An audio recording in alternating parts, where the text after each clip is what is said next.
Welcome back to another edition of Ask Adam with Rob, a guide to understanding the mortgage process. So first, Adam, thank you for joining us again. Thanks for having me on, Rob. I appreciate it. Yeah. Well, I always enjoy having the conversations with you because I know you have 20 years experience and you're a wealth of knowledge for all of us. Thank you. You're always dating me consistently. Thank you, buddy. So I've been thinking just recently, and I've been putting together some deals that haven't gone through. And when I talked to the listing agent, one thing I'm hearing is that the offers that are getting accepted, they're waiving their appraisal contingencies. And I just wanted to ask you, what are your thoughts on this? It's very interesting because it seems to be the common trend. Mm-hmm. So historically speaking, most people are going to get a mortgage. The property appraises for the value, and everyone keeps moving forward.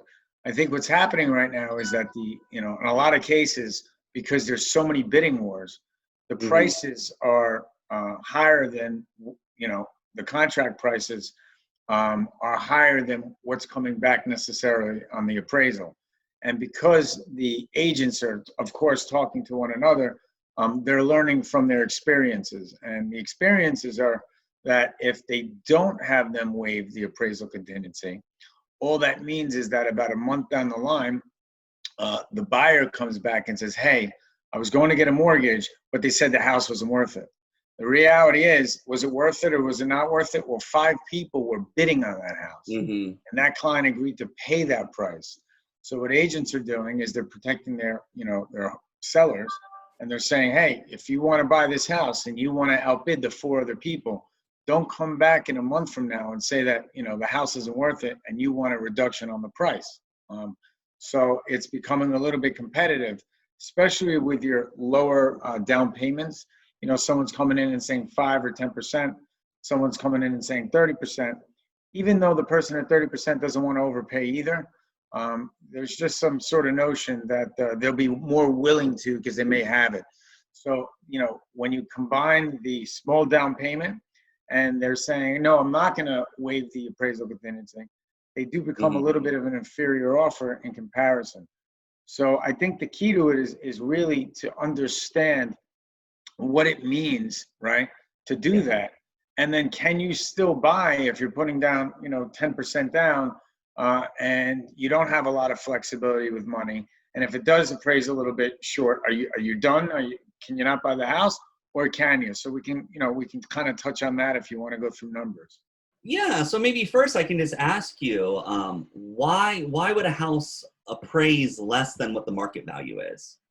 Well, I think, again, when you're talking about appraisals, and of course, I'm not an appraiser, but historically, what they're looking at is comparables, and they need to use things in the past. And when a market is on fire, which is kind of the way it is now, mm-hmm. The sales are exceeding, right? So they just, one keeps coming, and the next keeps coming, and the people are outbidding each other, right? And it's driving up the prices. And when the appraisers go out there, they can't necessarily compare it to a house 2 months ago because the market's different than it was 2 months ago. So it's really one of the first times in a long time where I'm seeing this happen, where there are appraisals coming in short, and it's happening probably 1 out of every 3 deals that I see. There seems to be a little bit of an appraisal issue. If you had asked me this prior to COVID, I would have said, 0 out of 3. Are going to come, and it's very infrequent because usually the agents are doing a good job pricing the houses. Sellers want the most they can get, and it's usually everyone's making a pretty solid deal. But with a lot of competition out there and a lot of people bidding on the same houses, it's definitely a little bit tricky. So it sounds like what you're saying is if you're going to go into a multiple bid situation, if you're waiving this contingency, it's going to make your deal stronger. Correct. And I would say the key is to understand, can it be done and what it means to be done. Mm-hmm. Let's just go over a quick example, right? Okay. So say you have a client, buying a $300,000 house, and their intention, and I'm going to purposely speak a little bit slow so everyone can comprehend it at the same time. That's not directed at me. No, it's for all the viewers, and if I was watching, I'd want it to be the same. But if it was 10% down, they'd be taking a down payment of $30,000. Okay. Mm-hmm. Let's say that the property underappraised and the client only has $30,000 and it underappraises $10,000, $290. Their option is to put 5% down on the 290, which is the value, which goes around 14,000 and change, I think 14,500. The other money, the 290 to the 300, is what they're going to bring from their checking account. So we have 10,000 and 14,500. We're adding that together, which is less money than them putting the 10% down they were originally going to do so.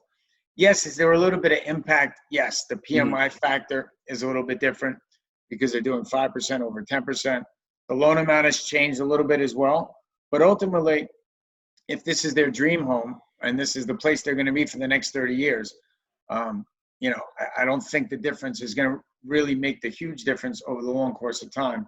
But basically, essentially, what the bank is saying is if you like it that much and you're willing to pay it, we want you to put the skin in the game as far as that goes.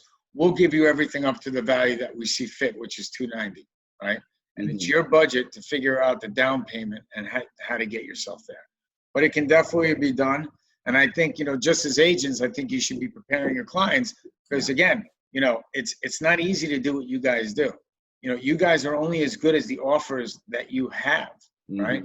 And if your clients are going to come in with a small down payment in a real estate war, at least, you know, that could be something that they can come as a little bit of a weapon. It means they're educated, that they have an agent that explained what's really going on in the market, and you'd be better prepared to get your offer accepted if you come in with guns blazing and that, hey, I'm willing to do X, Y, Z to get this house because we believe in it, and no matter what, we're going to take the money from ourselves if we really want this place. Yeah. So yeah, it sounds like it's just a great tool to have in your toolbox. It's a necessary tool. We like to think that we wouldn't have to do that, right? This is not something that I see, you know, happening consistently for the last 20 years. This is just the now, right? So if you're putting down a small down payment and you're wondering why it's not getting accepted, right? This could be one of the reasons, and it's definitely something to consult your agent about. Okay. So then even if you're putting 5% down, waiving the appraisal. It's a little trickier with 5 if it's a conventional. Okay. Then you really got to start thinking because at that point it may not work. So this is really 10% and up, I would say. And again, yes, could you do an FHA loan and put 3% down? You could, 3.5% down. You could, but you're also changing the terms of the deal as well. And they may not be looking to take an FHA buyer. And I could see also if you're going into multiple bids, an FHA loan is going to be the less competitive offer. Absolutely. And my disclaimer to this, of course, is, you know, don't make any of these decisions without speaking to a mortgage person and fully understanding, right? Because there's other factors in terms of what you need to have available. And I wouldn't want anyone to go ahead and waive something without being fully educated. So, of course, Rob, as always, if they call me, I'll do my best to explain. Yeah, absolutely. That's one thing I appreciate because I'll have like that 4 or 5 minute mortgage conversation with people just to kind of give them the bullet points of it.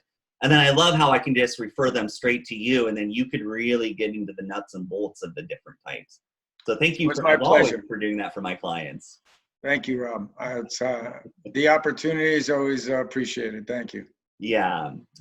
So do you have any other tips? I know we were talking about this. There's a few different ways we can construct these deals.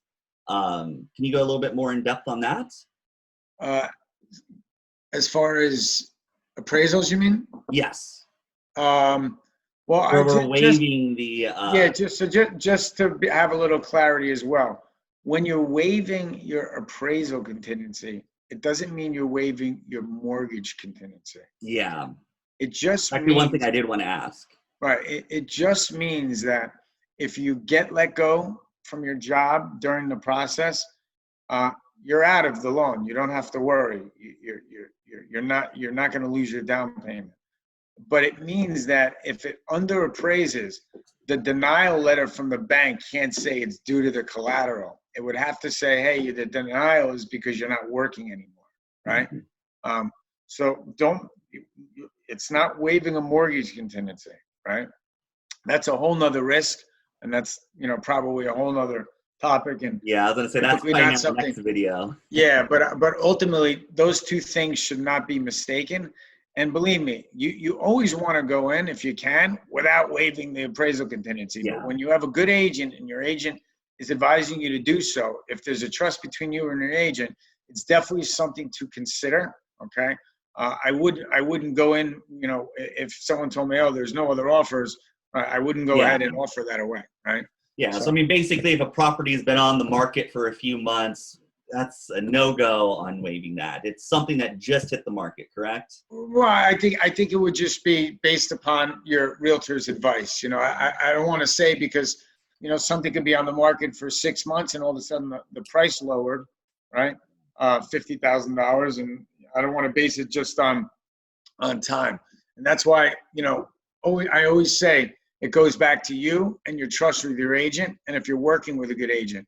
And the mortgage person shouldn't have to really, advise on the real estate part if the clients are working with a good agent. And that's my number one thing, right? If you need to trust your agent, if you trust your agent will do great things for you. If you don't trust your agent, find a new agent. And I'm always going to give the same advice when you ask for any extra tips.